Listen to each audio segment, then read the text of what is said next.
उनके 1 मंथ के लिए वो कोई रियलिटी शो है, जाने वाले हैं 1 महीने के लिए, वो आप उनको लाइव देख। तो भाई दोस्तों, जैसे कि आप लोगों ने वीडियो क्लिप देखा, प्रियांशु सिंह लाइव आए थे और लाइव आकर उन्होंने पवन सिंह के ऊपर एक बहुत बड़ी अपडेट दी है।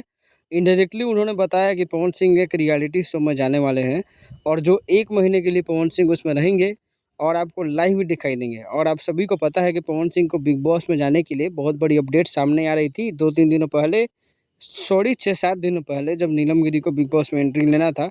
उस समय सलमान खान के द्वारा ही, उनकी टीम के द्वारा पवन सिंह के लिए बातचीत चल रही थी और काफ़ी ज़्यादा सोशल मीडिया पे भी ये न्यूज़ वायरल हो रहा था कि पवन सिंह बिग बॉस में जाएंगे, वाइल्ड कार्ड एंट्री के रूप में ही जाएंगे अब, क्योंकि शुरुआत में वो नीलम गिरी को सपोर्ट करने के लिए एंट्री लिए थे। अब ये खबर आ रही है कि पवन सिंह वाइल्ड कार्ड के रूप में 1 महीने के लिए बिग बॉस शो में आपको दिखाई देंगे। दूसरी अपडेट फ्रेशर्स पार्टी का है जो 30 तारीख को होने वाला है। उसके पोस्टर्स आ गए हैं और वहाँ के यूनिवर्सिटी कैंपस में भी पवन सिंह का बैनर लग गया है, जो आप देख सकते हो। तो पवन सिंह से जुड़ी हुई सारी अपडेट के लिए चैनल को सब्सक्राइब कर लो, वीडियो को लाइक करना बिल्कुल मत भूलना। मिलते हैं अगले वीडियो में। Thank you.